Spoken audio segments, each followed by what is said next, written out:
हरे कृष्ण कृष्ण कृष्ण हरे हरे, हरे राम राम राम हरे हरे। आप सभी भक्तजनों को भगवत ज्ञान गंगा में स्वागत एवं अभिनंदन है। हमने पिछले एपिसोड में बताया कि आत्मा अमर है एवं एक शरीर से दूसरे शरीर में अपने प्रारब्ध और पुण्य कर्मों के द्वारा चली जाती है। अतः आत्मा तो अमर है, लेकिन शरीर ही मरता है और मरने से पहले कुछ संदेश छोड़ जाता है, जिसे हमें भगवान श्री कृष्ण की कृपा से समझना चाहिए। क्योंकि दुनिया में मरता कोई भी नहीं है, केवल संदेशों का आदान प्रदान ही होता है। अतः हम आज का प्रोग्राम शुरू करते हैं, जिसका शीर्षक है आत्मा के सचेत अवस्था में लाना। भगवान श्री कृष्ण ने भगवत गीता में बताया है कि प्रत्येक मनुष्य में भगवान की तटस्थ शक्ति आत्मा निवास करती है, लेकिन बहुत सारे लोगों को यह आत्मा केवल अचेत अवस्था में रहती है या सोई हुई अवस्था में रहती है। आप किसी भी व्यक्ति से अगर पूछेंगे कि आप कौन हैं, तो वो यही कहेगा कि मैं इंडियन हूँ, चीनी हूँ, अमेरिकन हूँ या अन्य किसी देश का हूँ, और किस जाति का है यह भी बताएगा। एक भी व्यक्ति यह नहीं कहेगा कि वह आत्मा है, वह एक चेतना स्वरूप है, वह एक परमपिता परमेश्वर की सूक्ष्म शक्ति है या परमपिता परमेश्वर श्री कृष्ण की संतान है। वास्तव में हमारे और श्री कृष्ण के बीच में नाता पिता और पुत्र का ही है, और अधिकांश लोगों को तो यह पता ही नहीं है।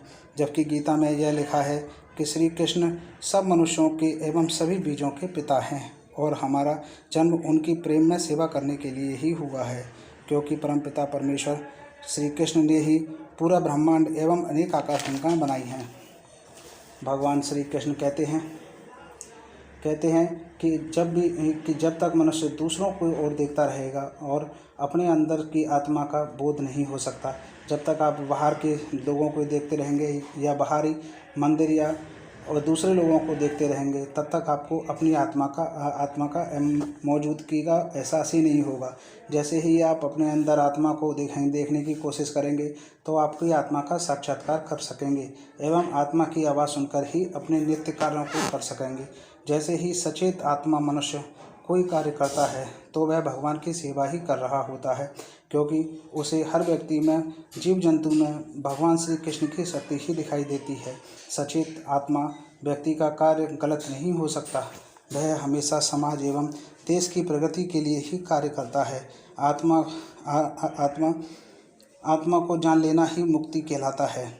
बहुत से लोग इस बात में भ्रमित होते हैं कि हमें मुक्ति चाहिए। मुक्ति का मतलब ही आत्मा को जान लेना है। जो व्यक्ति अगर अपनी आत्मा को जान लेता है और अपने स्वरूप को पहचान लेता है, तो वह मुक्त कहलाता है। जो व्यक्ति मुक्त अवस्था में होता है, वह फिर गलत कर्मों में नहीं फंसता और अपने कर्मों और अपने जीवन का एकमात्र कर्तव्य भगवान की सेवा करना ही समझता है। मुक्त मनुष्य को किसी भी आशा की या अभिलाषा नहीं रह जाती, वह तो केवल परमार्थ के लिए ही जीता है। इसका एक उदाहरण सबसे अच्छा हमारे प्रिय प्रधानमंत्री नरेंद्र मोदी जी हैं, जो पूर्ण आत्मनिर्भर हैं एवं उनका पूरा देश ही परिवार है एवं उनकी सेवा करना ही वह अपने जीवन का एक लक्ष्य मानते हैं। हम जब भी माननीय मोदी जी की तरफ देखते हैं, तो हमें उनमें भगवान श्री कृष्ण राम के दर्शन होते हैं। वह भगवान श्री राम की तरह ही जनता का सेवा कर रहे हैं एवं ध्यान रख रहे हैं। प्रयागराज में जब प्रिय मोदी जी ने सेवा कर्मचारियों के पैर धोए थे, तो हमें लगा कि भगवान श्री राम ने केवट के पैर धोने का कर्ज भी उतार दिया। हमें सभी कर्मचारियों में केवट नज़र आ रहे थे एवं मोदी जी में भगवान श्री राम नज़र आ रहे थे। इस दृश्य को देखकर माननीय मोदी जी को हमने दंडवत प्रणाम किया, परंतु आज का कोरोना काल में हमारे प्रिय मोदी जी को समझ नहीं आ रहा कि क्या किया जाए जिससे यह कोरोना देश से भाग जाए। इसके लिए उन्होंने एक मंत्र भी दिया कि हर व्यक्ति अगर आत्मनिर्भर बन जाए तो कोरोना को हराया जा सकता है। लेकिन इस समस्या का हल मोदी जी हमारे पास है, क्योंकि हम भगवान श्री कृष्ण से रोज़ बात कर सकते हैं। अतः भगवान श्री कृष्ण ने इस समस्या का हल हमें बताया है। इस समस्या का हल यह है कि प्रत्येक कोरोना वायरस में भी आत्मा का निवास है, इसलिए प्रत्येक कोरोना वायरस भगवान श्री कृष्ण की आज्ञा मानने के लिए बाध्य है।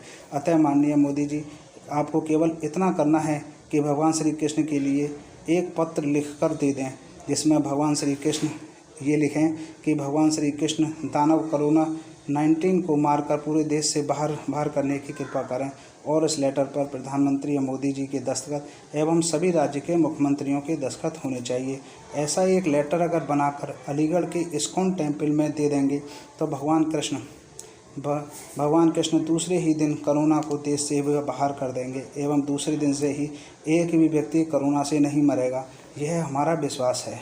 अगर मोदी जी भगवान कृष्ण को अपना पिता मानते हैं और भगवान कृष्ण को पिता कहकर नमस्कार करें एवं कोरोना मुक्ति की प्रार्थना करें तो हमें विश्वास है कि उनकी प्रार्थना तुरंत ही मान ली जाएगी और कोरोना इस देश से भारत से चला जाएगा, क्योंकि कोरोना वायरस में भी आत्मा का वास है और कोरोना वायरस की आत्मा भगवान श्री कृष्ण की बात से इनकार नहीं कर सकती।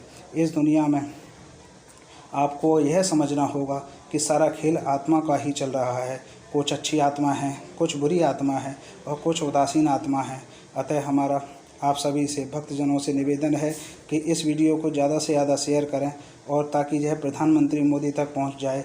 और प्रिय मोदी जी, अगर भगवान श्री कृष्ण को एक लेटर लिख के दे दें तो हमारा पूरा भारत कोरोना मुक्त हो जाएगा और यह पहले की तरह चलने लगेगा। कोरोना वायरस फिर कभी भारत में लौट कर नहीं आएगा, ऐसा हमारा विश्वास है, क्योंकि भगवान श्री कृष्ण भारत की जनता से सबसे अधिक प्रेम करते हैं। इसका प्रमाण आप देख सकते हैं कि मथुरा में, वृंदावन में, गोकुल में एक भी आदमी कोरोना वायरस नहीं है, कोरोना पीड़ित नहीं है। जो भी व्यक्ति कृष्ण की शरण में है, कृष्ण का नाम लेता है, वह उसको कोरोना वायरस छू नहीं सकता। यह हमारा विश्वास है। राधे राधे, जय श्री राधे।